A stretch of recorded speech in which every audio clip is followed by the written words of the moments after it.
Hey YouTube, this is going to be my top 10 favorite songs right now. I might do modified versions of this list in the future of my top 10 favorite songs then.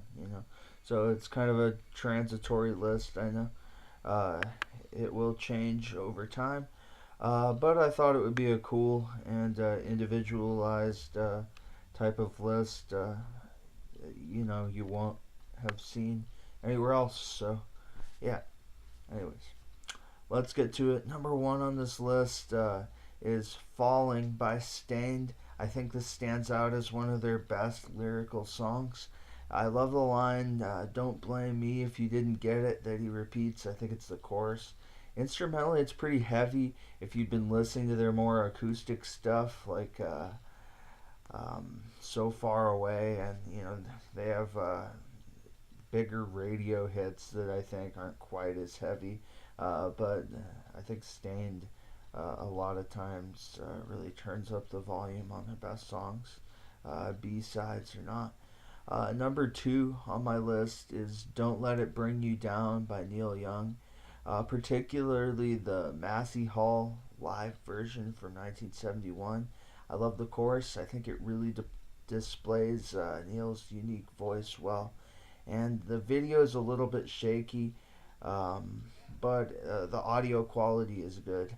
So check it out. Yeah, it's definitely worth listening to.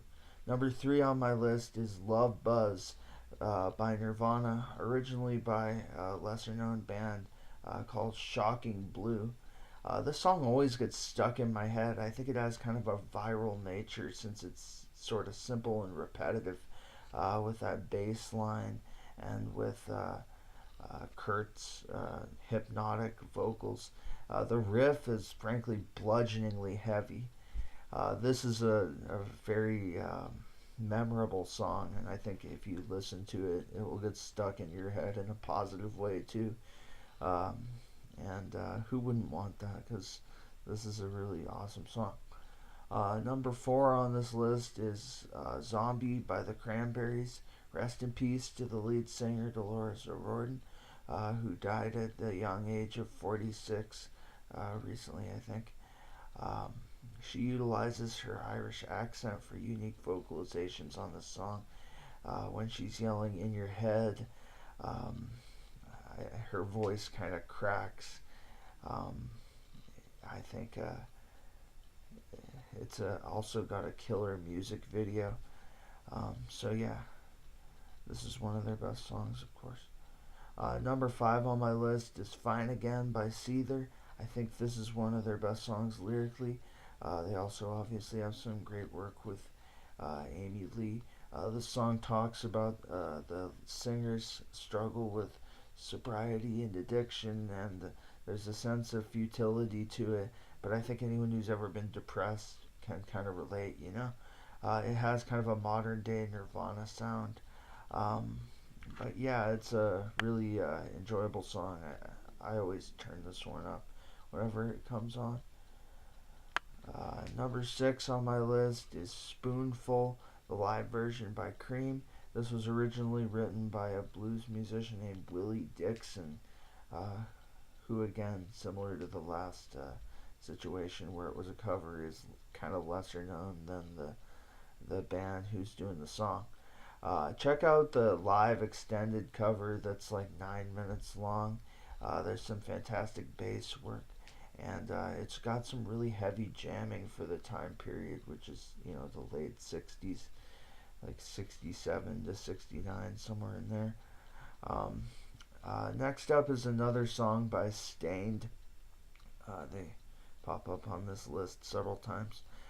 This is It's Been a While by Stained. I love Aaron Lewis's vocals here. It's got great lyrics. It's a heavy song, but it breaks in all the right places. And what else can you say? This is I think, a building block of any rock and roll playlist. Next up on my list is another live version. It's Texas Flood, performed by Stevie Ray Vaughan. This was originally by a guy named Larry Davis, some obscure blues musician, I guess. Uh, the live version from El Macambo, the 9.5 minute version, is really awesome. It's got some of the best soloing I've ever seen. This is really virtuosity in action, and it recalls Hendrix in concert, playing behind his back effortlessly and stuff. Um, I don't think anyone else. It's kind of like Art Tatum on guitar. There's very few people who've reached this level of skill on their respective instrument. Um, Next up is Come As You Are by Nirvana. It's got a haunting vibe to it.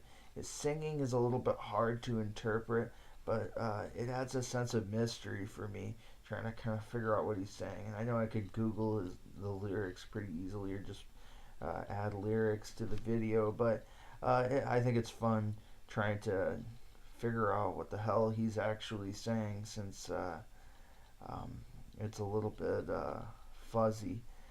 This is arguably some of Nirvana's best guitar work, and I think the solo is awesome, short as it may be. Number 10 on this list is Santeria by Sublime, a song that I actually covered on this channel a couple of days ago. This is one of my favorite songs. I think it tells a cool story, and it has awesome guitar work. I love Brad's singing, and he has so much emotion in his voice. And for a song that has so much energy and is like a ska song, I think in genre generally, it really tells a great story and has pretty cool lyrics. This will always be one of my favorites, and it always has been ever since it came out and ever since I first heard it. Thanks for watching. I'm out.